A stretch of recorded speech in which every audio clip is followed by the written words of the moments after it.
Thank you for joining us for another power-packed message provided by Munroe Global Incorporated and MunroeGlobal.com. We transform followers into leaders and leaders into agents of change.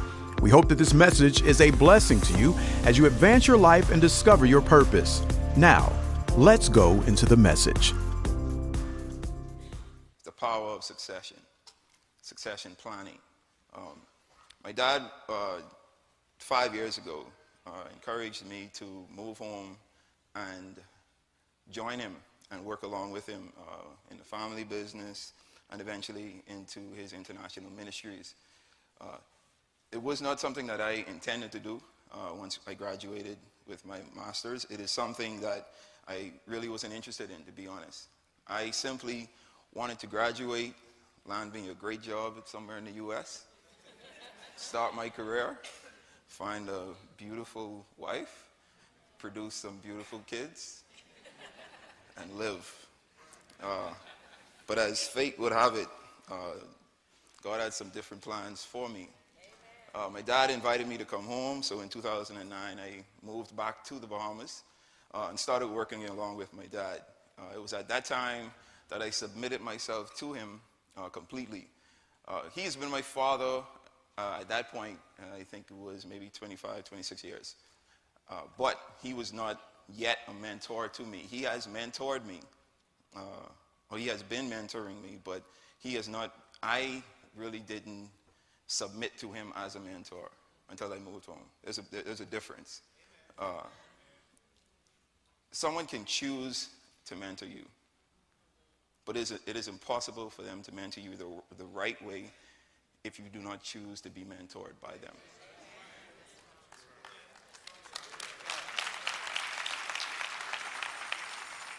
So I submitted myself to my father, and for the past 5 years, I've been working day in and day out with him, traveling most of the places that he's been to. I've met most of the people that he has met. So my relationship with him was strengthened as a father-son relationship, and also as from the business side of things and the ministry side. I've learned everything I know today because of my dad and what I've learned in these past 5 years. When things happen, we don't really understand it at the time until something, like November happens, and then you look back on your life and you realize that, wow, everything that has happened up to this point has happened for a reason, to prepare you for the time that you are about to enter. So I feel that my dad was mentoring my sister and I for this very moment, and I think it started from we were young kids, and 5 years ago I think it took a more direct line into our preparation. When my sister and I were young, we would travel with our parents, I think around the age of 10 and 11. And my dad would do this thing where he would invite us on stage to greet the congregation or wherever event he was to. My sister and I hated that. I personally hated it because I was not a very outgoing person. I was a very shy, very subdued, didn't really like to speak in public. So it was something that I preferred not to do, but my dad would continue to do it. And it was one of those things where, you would say, like, I remember sometimes I would tell him, if you invite me up on stage, I am not going to come. And you're just going to be embarrassed or whatever. But we can't do that. And he knew that. I loved him too much to embarrass him. So even when I asked him not to, he brought me up on stage, asked me, asked my sister and I to say something. Now, what that did was that prepared us for right now. Right now, I am not nervous at all.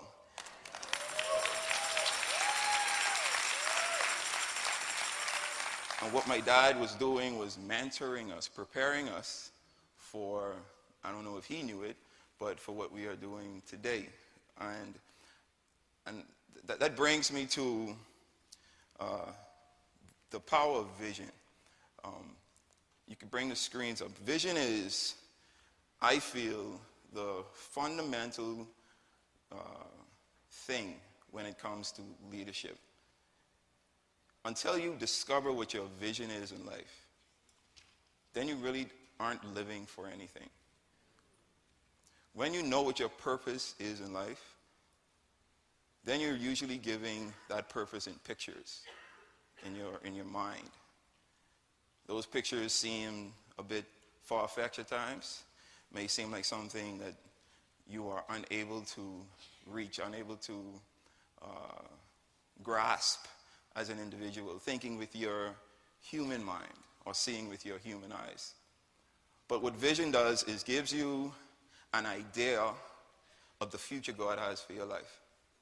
It's something that normally we don't expect ourselves. Sometimes we don't see ourselves in the vision that God gives us.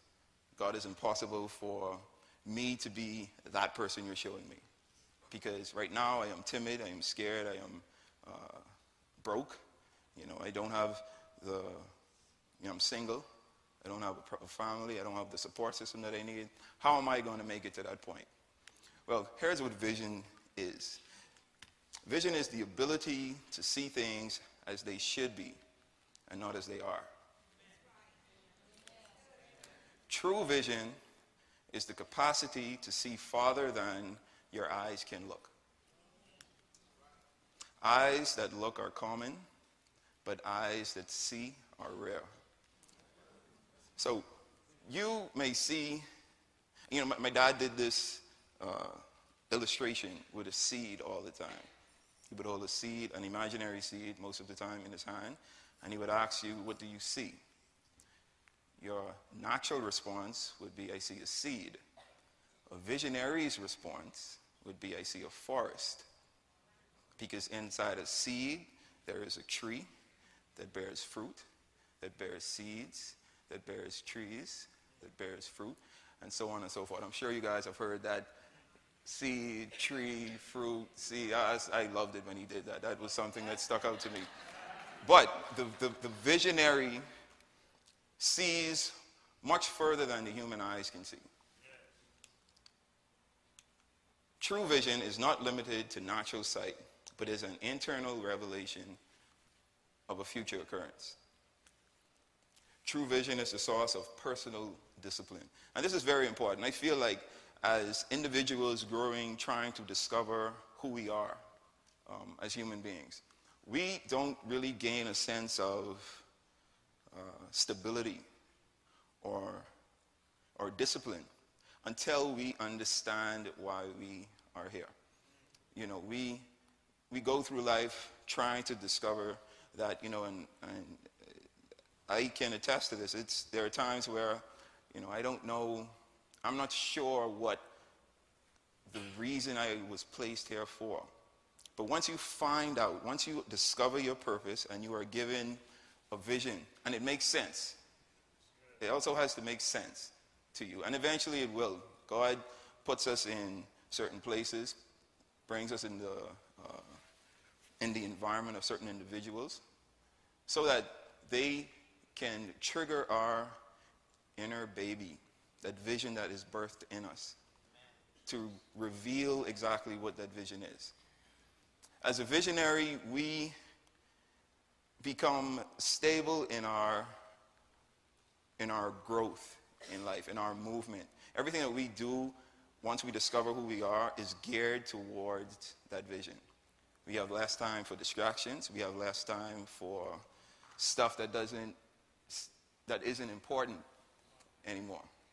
As young individuals, we tend to, well, let me not say young. As individuals, as human beings, there is a period where we just want to have fun in life. Some people do that earlier than others. Some people take a little while to get to that point. But it happens. And it's not until you reach a certain maturity level, doesn't matter your age, it's how mature you are, you get to a point where you start to say, well, this makes no sense, because this does not allow me to help another individual or individuals to better something with the world. We all are placed here to better our environment. We aren't placed there to be selfish individuals, to make a lot of money, for ourselves, produce just something that we are able to use and to enjoy. You know, we are placed here to create either a product, a service, or products and services that will assist in bettering humanity. And that's where vision and purpose plays a big role. Once we discover who we are as individuals and we see the vision for our life, it focuses us in such a way that, you know, distractions just don't matter anymore. Certain things that we enjoyed prior to, we just don't enjoy anymore. You know, there's no fun in it anymore. There's no sense in it anymore, because now we're seeing the bigger picture in life. And that's what vision does. Vision disciplines you and it focuses you just to be a bit more influential.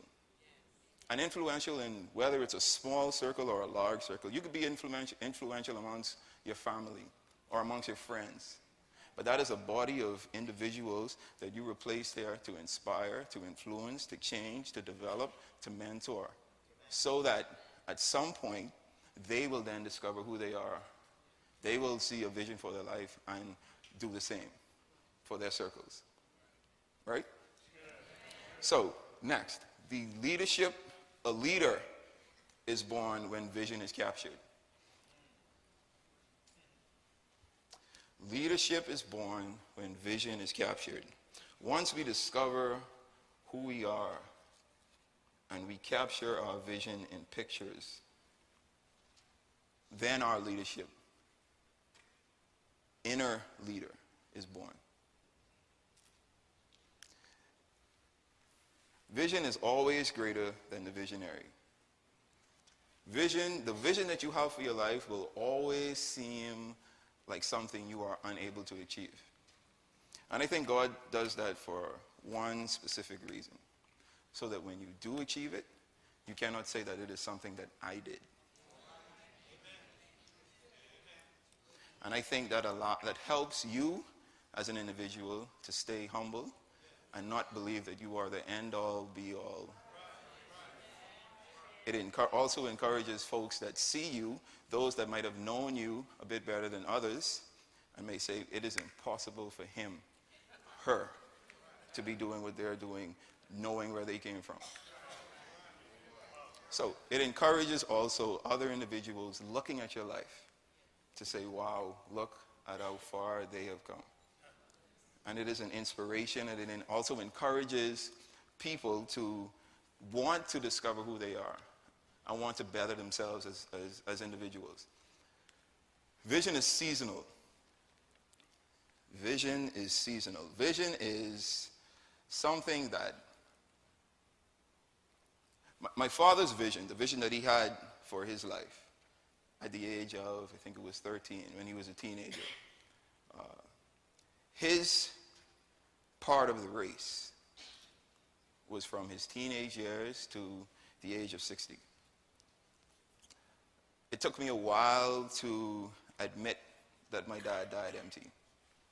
That's a hard thing to admit, you know, for a child. And for me, especially, who I thought that the vision or the purpose for my life was to assist my father in doing what he was doing. I thought that is it. That is what I am supposed to do. That is what I am going to do. That is what I was happy and comfortable doing. So when that is snatched away from me, I had to battle with God with this, okay, I don't understand now. You know, I thought we had an agreement. I thought you gave me a vision for my life. But it seemed like I was watching the wrong channel. So for me, it took me a while to understand this seasonal vision. You know, vision is developed for a season. My dad's vision was not meant for him to bring to pass. Vision is generational as well, and that speaks to what I was just talking about. His part of the vision is done. His leg of that race is finished. Now the vision is being passed on to my sister and I and everyone else that he has impacted and that wants to carry this legacy on. It is now our turn to run with this baton, to run with this vision and better the vision. You know, the vision that he has received isn't going to be the vision that comes to pass. It's going to be a better vision. Because as my sister and I and everyone else carry this vision or take this vision forward, we now receive new pictures to enhance this vision and to make it much grander, much bigger, much more larger than it could be, or than my dad could have made it. Vision is transferable. And vision is generational. Leadership is born when vision is captured. I feel that the foundation of passing it on has to do with vision. Here's why. If there is no vision, then what is being passed on? Think about that. As leaders who lead a group of people, a group of individuals, or as a father or mother that leads a family, if there is no vision for your organization or your ministry or your family, then what are you going to be passing on to the next generation? That is very important, because this next verse, I think, is going to illustrate that. In Habakkuk 2:2, the Lord replied, write the vision down, write down the revelation or vision, and make it plain on tablets, so that a herald may run with it. Now, it says, write the vision down as part 1, and make it plain as part 2. Now, the reason why it needs to be plain is because when the next generation takes hold of this vision, it needs to be something that they can understand. It can't be something where there are words or illustrations that are far-fetched and makes no sense to them.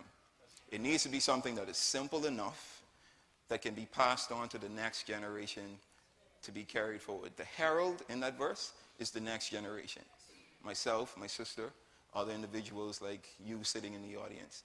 We are the heralds that are going to be carrying on the vision of the visionary. The visionary has done their part. They write the vision down and make it plain. Simple, straightforward, but very important. And it's sometimes something we as leaders take for granted. You know, we feel like we are always going to be here. We are always going to be in this position, always going to be able to encourage or support this next generation. But tomorrow isn't promised, so we have to live as if we aren't going to be here tomorrow. So we need to write the vision down and make it plain today, so that when we leave something to pass on. We leave a legacy, we leave a vision, we leave a purpose that is going to be enhanced and that is going to be transferred to generations to come. This next verse, Proverbs 29, verse 18. Let's read this together. Ready? Read. Where there is no vision, the people perish, but he that keepeth, happy is he. Let's read it one more time. Where there is no vision, the people perish, but he that keepeth, happy is he. Where there is no vision, the people perish. The visionary is no longer with us. I am sad for the only fact that my parents are no longer here. But I am not hopeless.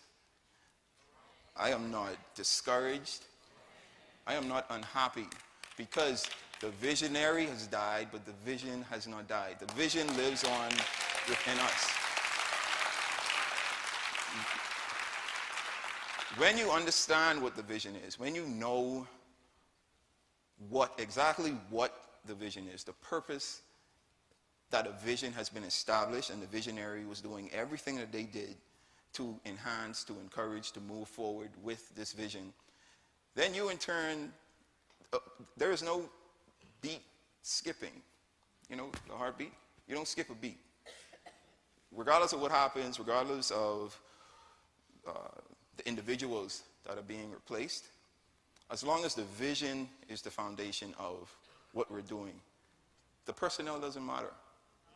As humans, we grieve, yes. I'm still grieving my parents, still trying to come to grips that they are no longer with us. But the vision is intact. That is because it was written down and made plain. There is no doubt in my mind that we are going to perish because the vision is already here. Where there is no vision, the people perish. But I am happy because there is a vision. And my dad did a great job. My dad did a great job of preparing all of his organizations, the local church in the Bahamas, his international organization, and the International Third World Leaders Association. We are here. We are able to move forward because the vision is clear. There's no doubt in our minds what we need to now do to move forward. The visionary is in here, but the vision still lives. My dad did something when I moved to him. He made me the CEO of Myles Munroe International. At the time, I just took that as him allowing his son to practice what he has learned, from his schooling. But now I'm realizing that he was putting in place his successor. So I have been under a 5-year teaching course under Myles Munroe. So his training has prepared me for whatever is about to happen. Amen?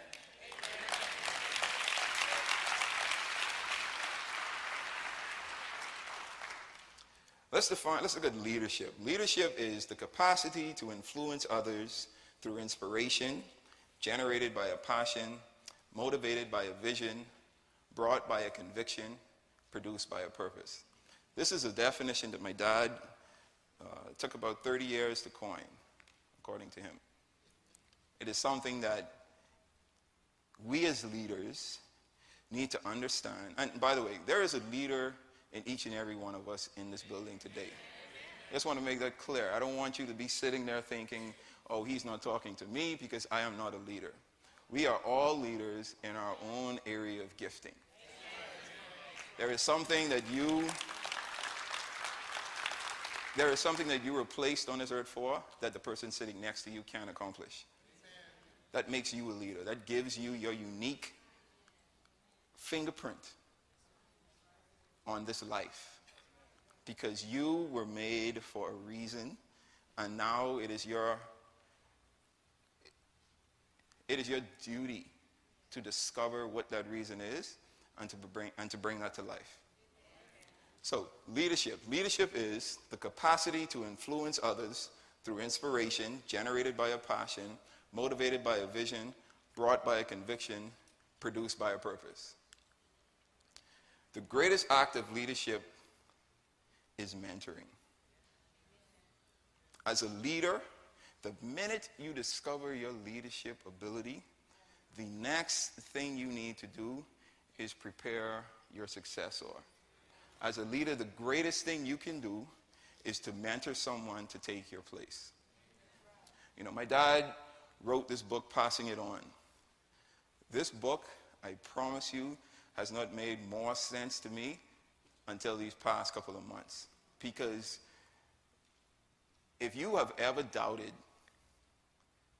that book or the book on vision or any book within the leadership series, my sister and I should be living proof that that is possible.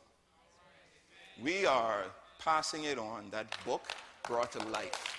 It is something that I look at every day, and I'm understanding certain things my dad would have said or certain reasons he would have wanted us, in a certain room with him among certain individuals, because all of it was a process of teaching and preparing us for this very moment.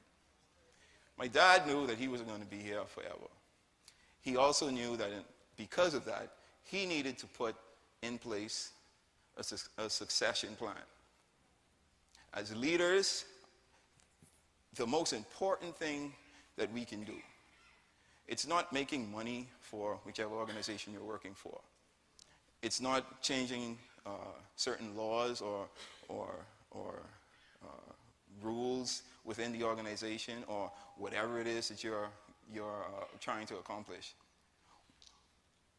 The greatest duty of a leader is securing the future for the next generation.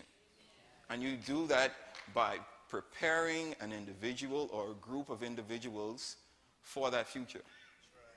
We as visionaries, we as leaders, have to understand that we won't be living on this earth forever. Everybody has an expiration date. No one knows what that expiration date is. So in order for us to be prepared for that expiration date, we need to prepare another individual to come into this leadership role that we are currently in. So my dad always taught me, whenever you accomplish something in leadership, whenever you get a promotion, whenever you gain a new title, the title is not important. What you do with the title is more important. The number one thing that we need to be focusing on as leaders is transferring the vision, the purpose, the attitude, the character, the morals that we hold as visionaries to the next generation. And here's why. If we don't pass all of that along, somewhere along the lines, that is going to get destroyed. A leader fails if the successor is not successful. So it doesn't matter how much money you've made while you were in the position or while you were here on earth. If that money or that fame or that whatever you want to call it dies with you, you are a failure.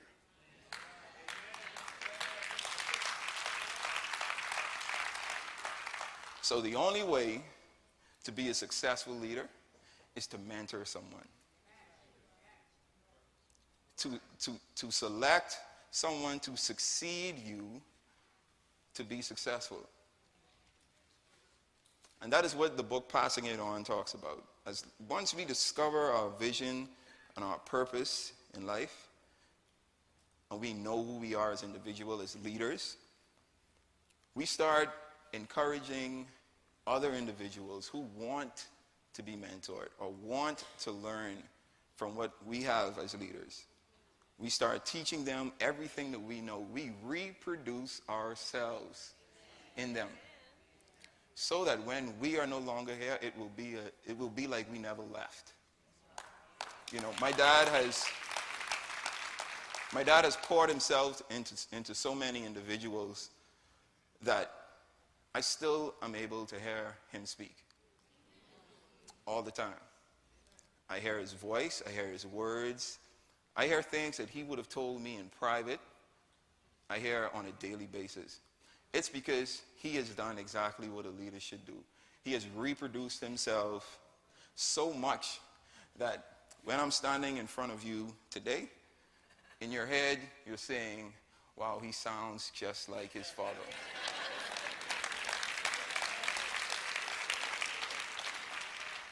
And that should be the goal of a leader, to reproduce yourself in such a way that when you are gone, people won't even recognize it. They won't see you physically, but they will hear your words, your teaching. They will see you in every individual that you have been able to come in contact with.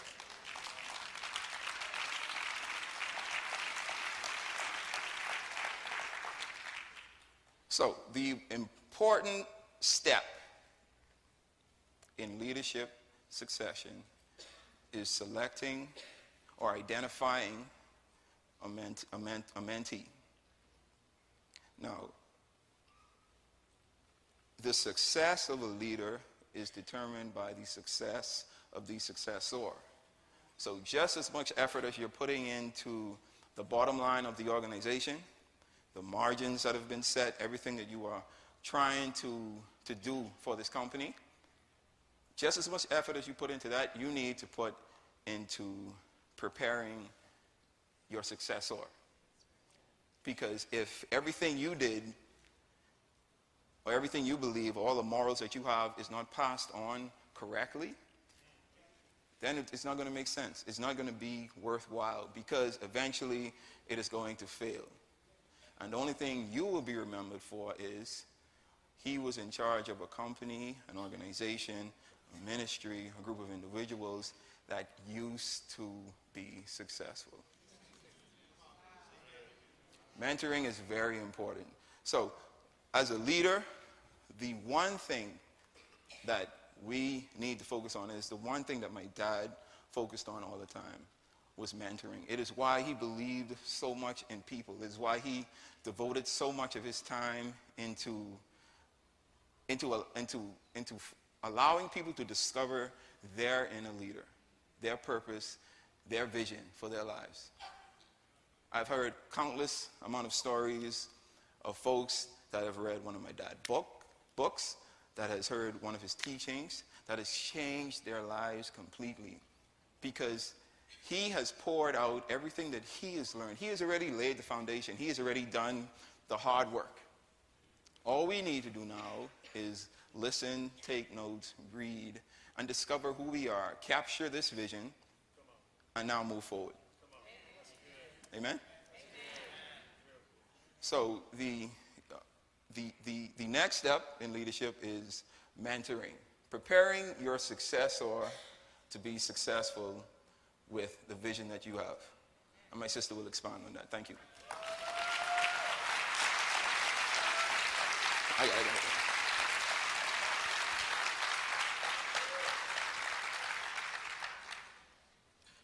And again, let me repeat. You know, you could imagine going through life, being a leader, being a great leader, having had this vision, written it down, made it plain, and then you met your demise. And then what? You worked hard for 30 years, and then you met your demise, and then nothing. There was no one to pick it up and carry it on. You took everything down with you 6 feet, and nothing. Now, you may have been a great leader while you were alive, but when you die, if there's nothing else to carry that, no one else to carry that on, you never wrote a book, you never put your vision into someone, then you would have wasted actually 30 years of your life. You would have wasted 30 years of your life. So I want to talk about the importance of mentoring in succession for leadership, because leaders should want to reproduce other leaders. The problem we are having today is leaders are so selfish. They want to be a leader, they want to be the best leader, and then they want to be the only leader. That's what separated Myles Munroe from so many leaders. He was a great leader all by himself, didn't care what you thought about him, didn't care what you said to him, didn't care what you did to him. As far as he's concerned, I'm a leader, and I'm going to make you one too. I'm going to make you become that leader that you are. My brother said before, everyone in here has that leadership capacity. We were all born to lead, but we all must become that leader. So the greatest act of leadership is mentorship, because you must now train. You must now train someone, and you must want to write your vision, make it plain, and now give it to the next generation. But there must be something to pass on. There must be a vision. There must be something for you to give to the next generation. If my dad did not write his vision down, if he did not make it plain and then repeat it over and over and over again for the last 30 years, my brother and I would know absolutely nothing, or we would be confused, or we would be all over the place. But his vision is the same. When he was 13, his vision was the same when he passed at 60. It never changed. Same thing as God. His reason, Jesus' reason on this earth was the same when he was born to when he passed. So there was no confusion. There was no, I'm not sure what he did. I'm not sure what he stood for. You know exactly what Myles Munroe stood for. When you leave, are we going to know exactly what you stood for? So there must be a vision for you to pass on to your successors. And mentorship is important because every leader, it is my hope that every leader was once mentored by someone greater than themselves. Whether you want to believe it or not, you didn't become great on your own. Someone or something mentored you. And you should still be, even at your greatest peak of leadership, being mentored by someone who is even greater or smarter than you. As intelligent and as wise and as great as my dad was, he still subdued himself under about 5 mentors that he was accountable to.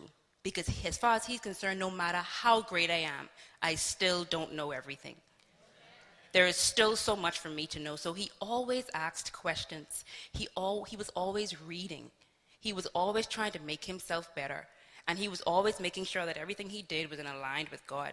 So there was someone there to slap him on the back if they needed, or someone for him to go to and bounce an idea off to and say, tell me what you think.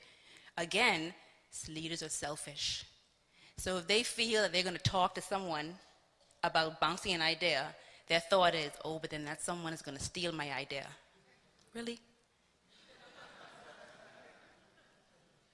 Not everyone is out to hurt and to harm us. And we have to trust that God is going to take care of us. Every leader should still be mentored and accountable to someone. So mentoring involves encouraging another person to serve in their area of gifting. And that is exactly what my dad did to my brother and I, and to the rest of the world. He did not just mentor someone, he did more than just mentor someone to take over. But he mentored someone to continue. My brother, myself, and each and every one of you. It's not just my brother and I. My dad wasn't selfish, so we're not going to be selfish. And we cannot carry this on our own. The vision was so big, but you must be careful what visions you're following. There's so many visions out there. You must pray for that spirit of discernment so you know that, okay, that vision that that person has that God gave them or didn't give them is the one I want to follow, is the one I want to say carry on. Because each and every one of us have our own vision and our own purpose in life. You being mentored by someone doesn't mean that you don't have your own. Doesn't mean that you're not your own leader. It just means that they are exactly where you would like to be in the next 5 years, in the next 10 years, in the next 2 years. So you want to kind of follow them to see how they got there, what they did, where did they go. You want to meet the people that they were associated with, because you want to get there. And then when you get to where they are, then your goal from that point should be to get further than where they were. And that is what Dad always taught. And I always said, anytime he had us greet anyone, I always said, about 4 years ago, I made a decision to intentionally come under his mentorship, because I realized that he was somewhere where I wanted to be. He was so smart. How did he get there? There's something that God is telling him that he isn't telling me. So let me get close to him so I can rub shoulders, so I can see, okay, let me just kind of be quiet. Let me become a student. So that allowed me to learn.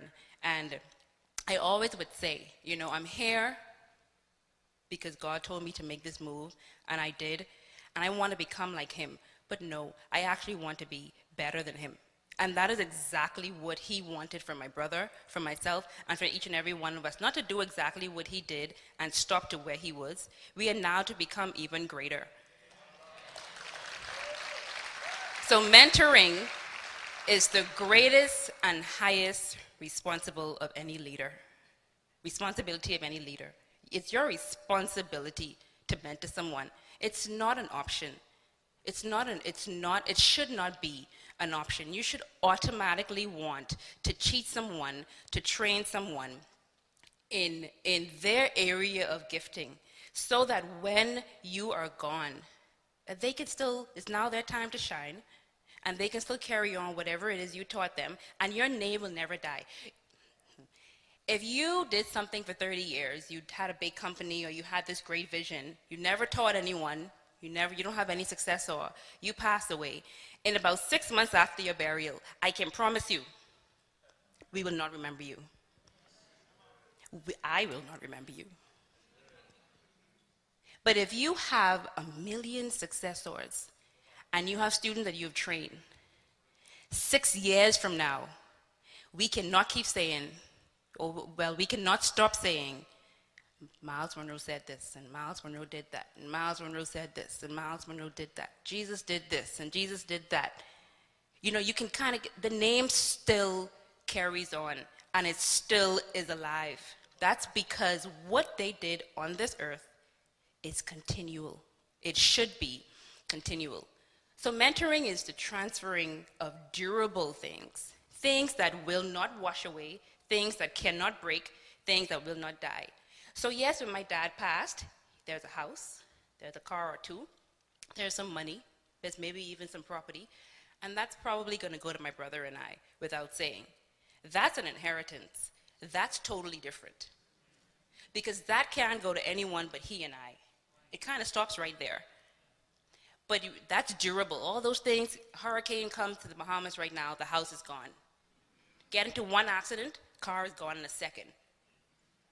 If you don't have any discipline, you spend money just like that, and it's gone. So it should be durable things like vision, passion, wisdom, character. Those should be the things. Those were the things that attracted me to my dad. The person that he was.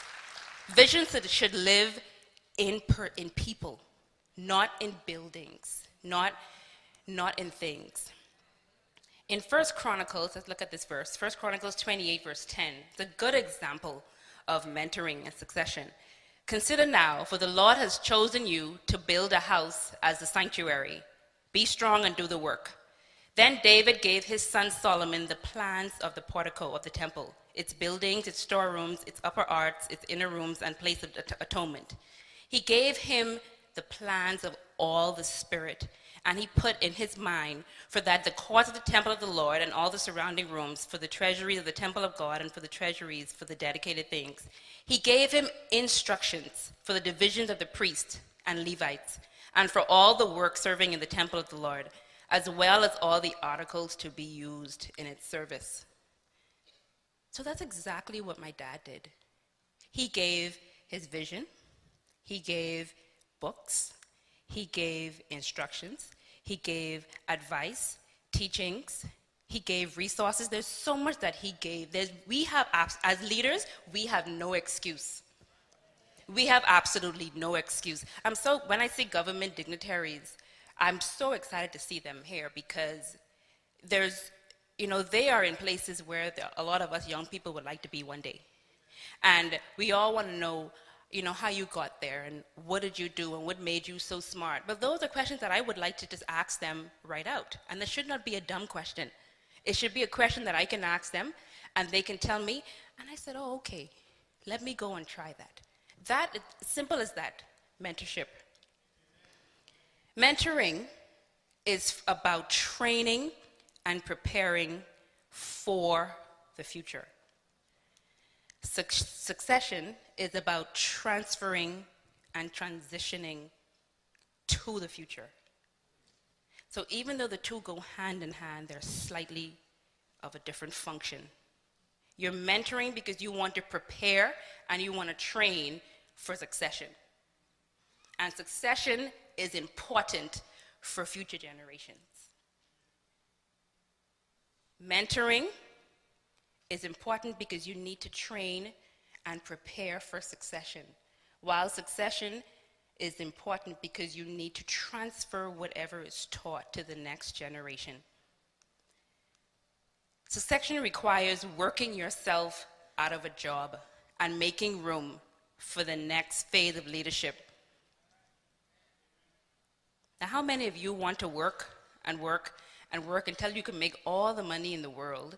You're on your deathbed, and then if you can, you would even work then. No, I'm sure that's pretty much all of us. We don't ever want to consider intentionally working ourselves out of a job. But you're thinking about it, even though it may not be a literal thing. You're thinking about working yourself out of a job, so you're automatically training someone else. You're automatically teaching someone else. So there is going to be a next phase, but there has to be a next phase. There is going to be a next phase. Jesus said it in John 16:7. But I tell you the truth, it is for your good that I am going away.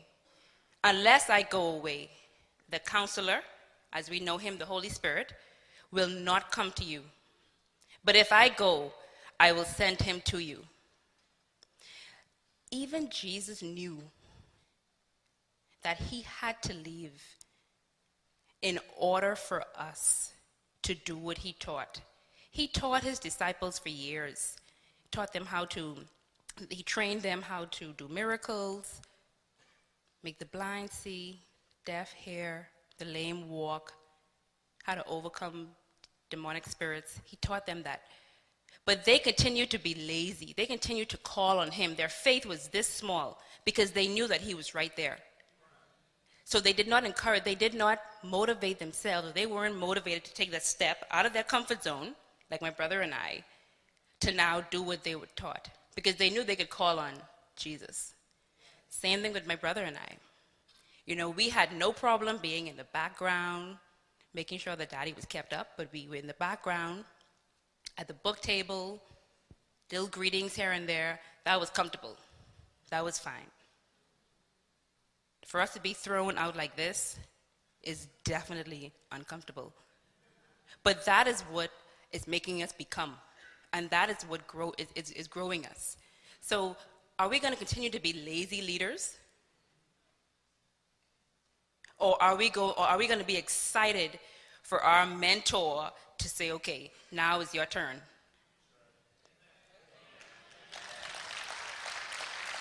You know, God must have known that if he hadn't recalled my dad when he did, my dad would not have stopped. With all good intents and purposes, he would not have stopped. Because as far as he's concerned, for as long as he was living, he had a purpose to fulfill. So every day was purpose-filled for him. But clearly God thought that it was now our time. It was my time, it was my brother's time, it was your time. It was now our time to shine. We couldn't, because we would forever be in his shadow. And God knew that we were bigger than Myles Munroe's shadow. The disciples were bigger in their time than Jesus' shadow. So he moved out of the way. Know that you are going to die and accept that you are only temporary. That means from now, senator, mayors, government dignitaries, pastors, business owners, plan for your departure. Plan that one day you are going to be out of office. But plan to make sure that when you are out of office, someone like you or greater than you is now going to follow. Imagine all the work that you would have now done and put into place for the last few years. You have someone that follows, that throws it away. That's actually going to be a poor notion on your part. You're not going to put it on the people and say, we voted them in. No.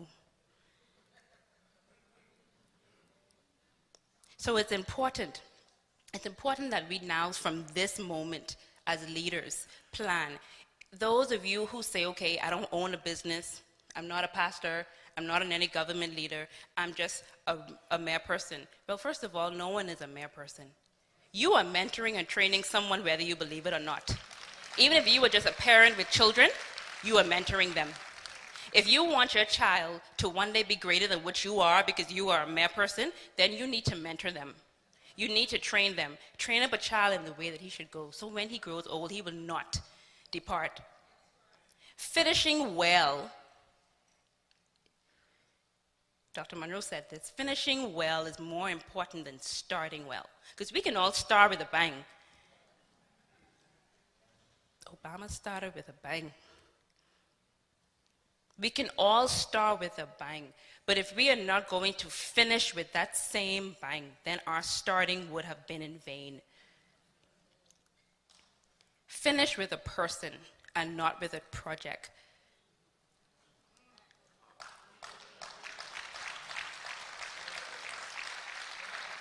So I want to talk to all of you because we are all mentoring someone. We are all wanting to leave this earth and leave our name behind. A true mentor decides. It starts with a decision. Decide that you are going to produce others greater than yourself. Leadership is not selfish. Leadership is for the world. Leadership is for the benefit of people. So you want to make everyone that you come in contact with, you want to make them greater than you. Not less than you, not your equal. You want them to be better. As a mentor, be qualified to mentor someone. Now, qualified means that you have been tested. You have been tried. You have been through some things. My dad has been through some things. Jesus was tempted 3 times. He has been through some things. Because if you haven't been through some things, then you're still what I call green. So you and I are on the same level. You can't teach me anything. But I want someone who has been through, and then who has been through, and is able to come out on the other end still standing. Please, make sure when you look for a mentor, they are on the other end. They're not still in the midst of what they're going through. You know, you always hear my dad talk about his Baintown story, and where he was born, and how he was raised with his 11 siblings, and, you know, sleeping on the floor with roaches, and, you know, having just a small house with 11 people crammed in it. I mean, that's going through something.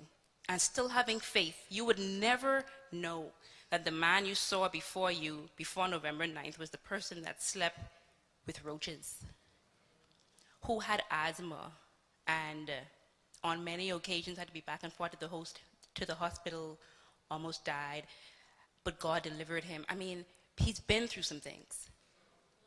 So when you have been through, when you have been tried and you've been tested and you come out on the other end because of your faith in God or because of God's love for you, then that's a mentor. Now you want to mentor someone because your purpose from that point is to make sure that no one else makes the same mistake that you did. So if you can save someone's life, if you can save someone's character from being crushed the way yours was, then that's a true leader, because now you're interested in the other person and not yourself. Mentors must be patient and tolerant. And I say that as an important fact because not everyone that you mentor is going to be, of course, they're not going to be on the same level as you. They may not have the same brought-up-see, the same intellectual level. So you want to be, they're going to make mistakes. So you want to be tolerant and you want to be patient of them. Don't expect them to be the person you want them to be the very next day when you start that mentoring-mentee relationship. Continue, correct them when needed. Give them a little rope to almost hang themselves, but be there to pull them back, because every time that happens, growth occurs. But you as a mentor have to be patient. My dad had to be so patient with my brother and I. I'm sure he may have wanted us where we are now a long time ago, but he understood, first of all, that every person has their own purpose, their own potentials, and everyone is different. So he allowed us to be that. He allowed me to be Charisa. He allowed Charo to be Charo, for us to kind of learn where we were going to be on our own and let God deal with us ourselves. And when we came on, he was ever so excited, but it was perfect timing. Any time earlier may not have been God's time. And then you would have messed up a whole legacy.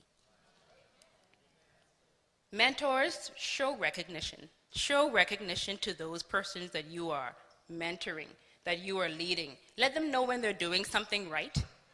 Let them know when they're actually doing something good. The problem with leaders they are too selfish.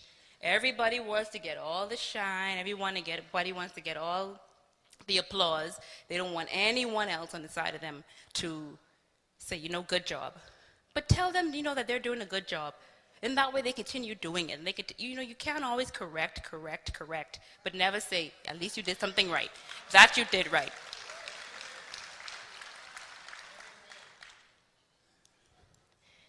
Mentors develop and not manage.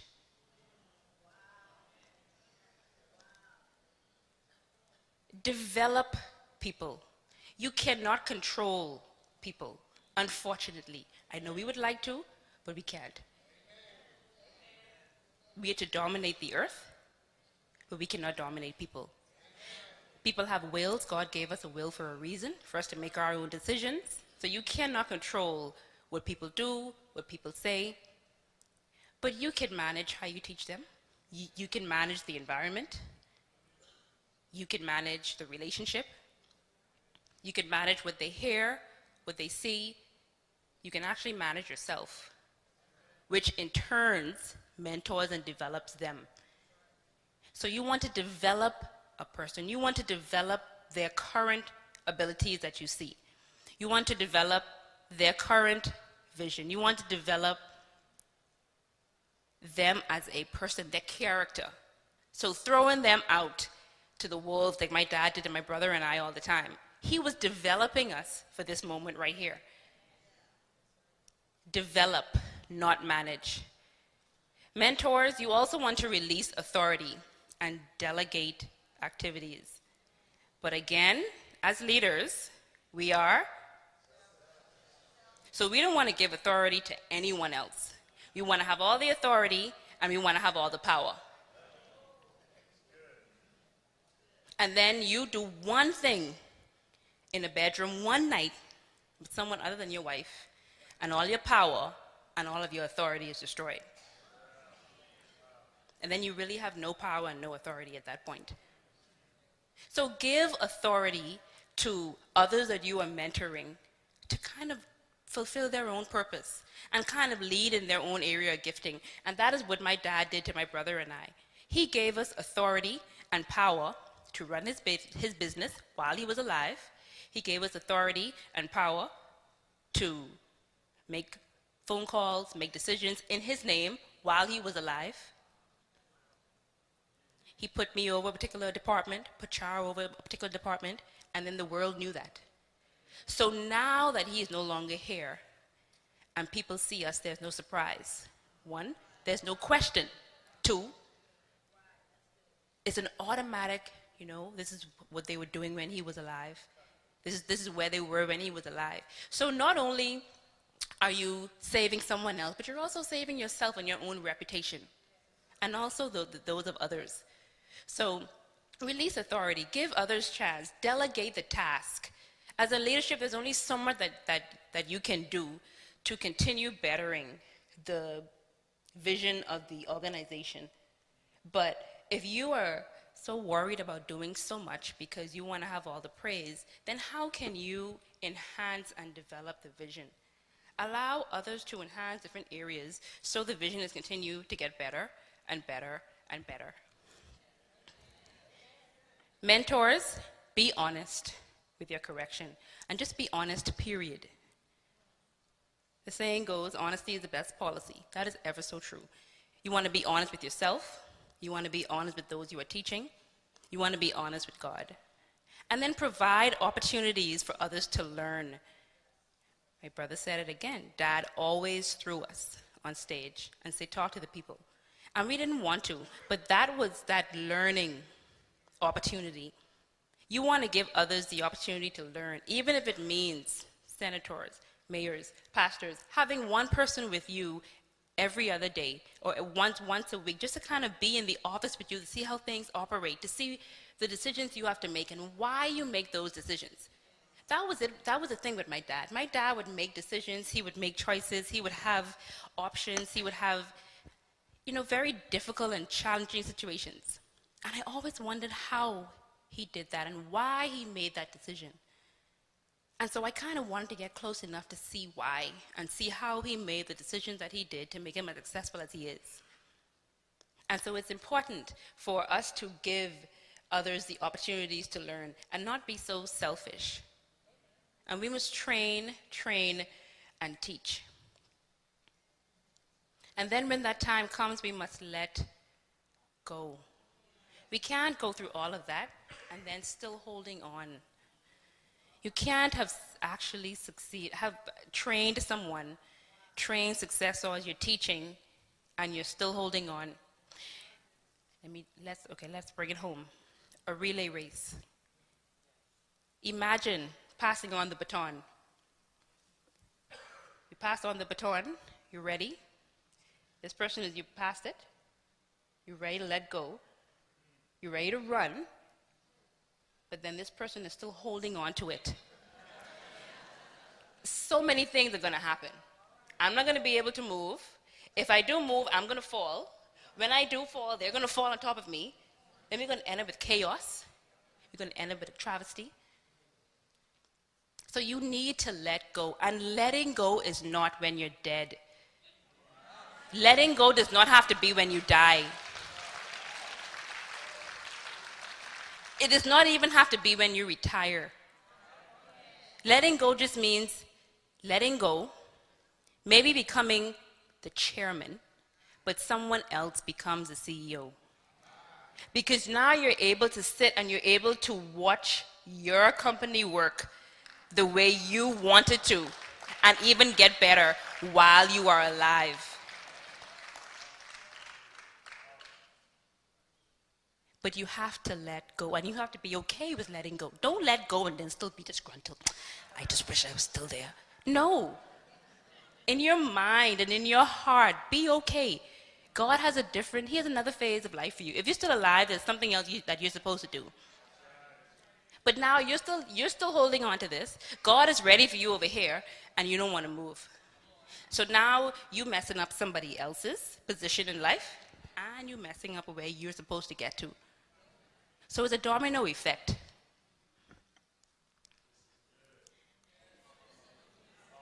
And of course, we know the greatest mentor of all was Jesus Christ. And we see in the scriptures where he passed his mantle on to the disciples. In Matthew 28:18, it says, Jesus came to them and said, all authority in heaven and on earth has been given to me. Therefore, go and make disciples of all nations, baptizing them in the name of the Father, of the Son, and of the Holy Spirit, and teaching them to obey everything I have commanded you. And surely I am with you always, to the very end of the age. That scripture encompasses everything my brother and I have said tonight, this morning. Everything. He have trained them. He has mentored his disciples already. He wrote the vision, he made it plain, and he told them exactly what to do. He left instructions. He didn't leave them and didn't tell them what to do. So they have no excuse. They can't say, now what? I remember November 9th when everything happened. November 10th, my brother and I looked at each other and we said, now what? Really now, what are we supposed to do? Because we were that close to our parents, just like how Jesus and his disciples were that close. So you feel like a part of you is gone. But as time went on, God showed us exactly what now what was going to be, and we have yet to see what is going to continue to be. In Mark 16, he told us again, he said to them, go into all the world and preach the gospel to all creation. Whoever believes and is baptized will be saved, but whoever does not believe will be commenced. So when he arose, before he left the earth, he told them exactly what to do. They knew his vision. They knew his teachings. He trained them. They had no excuse. And that's why 2,000 plus years later, we can continue to follow the same God. We continue to hear about the same Jesus. We can continue to make a decision to say, I'm going to follow this Jesus. So all leaders, please stand. All leaders. Those of you that aren't sure, also please stand. And I want to get that through your head because I want us to get away from title. Titles did not make you a leader. So whether or not you think you are a leader, just know that you are. Just know that either you haven't become that leader yet, or you're on your way, but just know that you are. And trust that whatever area of gifting your talents are, that God is going to equip you with whatever you need to lead in that area.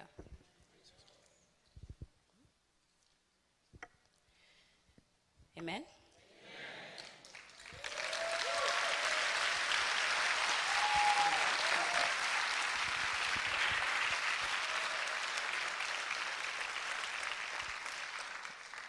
Just in closing, I don't think Charisa could have ended on a better note. This scripture where Jesus tells his disciples in detail what to do. In the Bible, when Jesus ascended into heaven, she said that leaders need to let go. But we as mentees and successors also need to know when to move forward. When Jesus ascended into heaven, the disciples were gathered around, and the Bible says that they just stood there gazing at the sky. Two angels appeared, came, looked. What's going on here? What are you guys looking at? Well, he's gone. He gave you the vision. There's no need for you to stand here stuck. Move. So I'm encouraging also the successors. When you are given the baton, there's gonna be a period where you're gonna be looking behind you, like, okay, are you gonna still be there? Is he gonna come back? But know that everything you need, you have been given. And move forward. Amen? Thank you. Thank you once again for listening to this message, as we hope that it has been a blessing to you. Our goal is to show you new paths and opportunities so that you can discover your purpose. It is your love, support, and partnership that makes Munroe Global possible. Please visit us online at www.munroeglobal.com for more product, partnership, or to join us at one of our live events around the world.